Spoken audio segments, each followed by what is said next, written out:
This presentation looks at a creative solution for a better nightlife in Melbourne.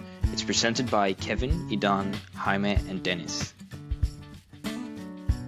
Melbourne is renowned for its multiculturalism, which projects itself onto the food industry.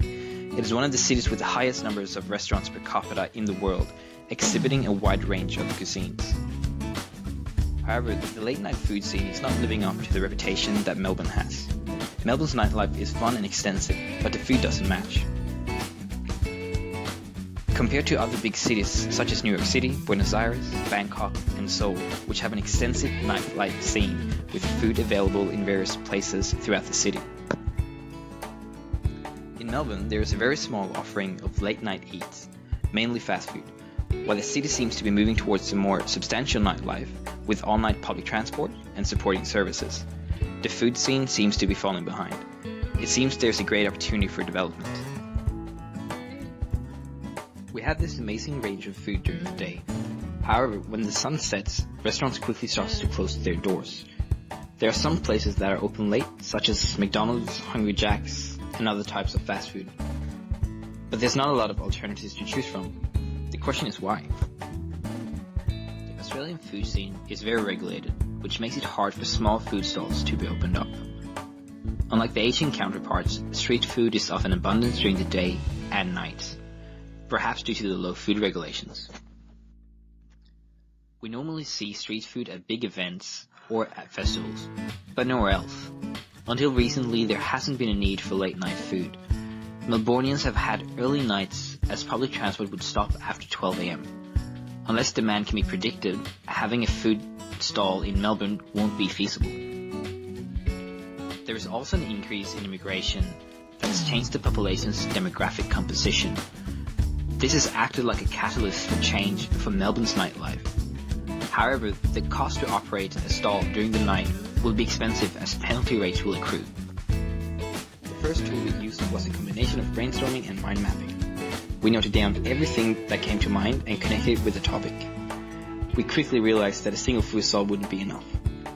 Our early concept of a late night market was formed.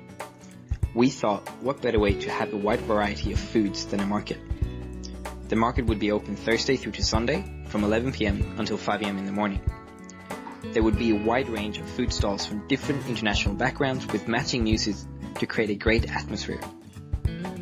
We connected the four main supportive areas: suppliers, partners, sponsors, and consumers.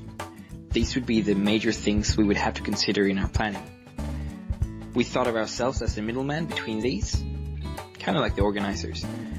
We would enable businesses to operate a small food stall by just paying for the space. We would sort out the deals with the council and make sure that we're following all the regulations. In the product perspective, the current products offered as late night foods are not satisfactory. Although some are priced reasonably, mainly the fast food restaurants. Other restaurants are more pricey than what we would want late at night. The current offerings does not really serve the consumer market, but rather dictates to that market what products are available. From a planning perspective, we can always improve on plans and strategy. Before deciding on a marketing plan, we should try and understand our target segments better. Perhaps we should research more in depth why late night eats around the city aren't more common. There are also maybe some logistical problems that require more extensive planning.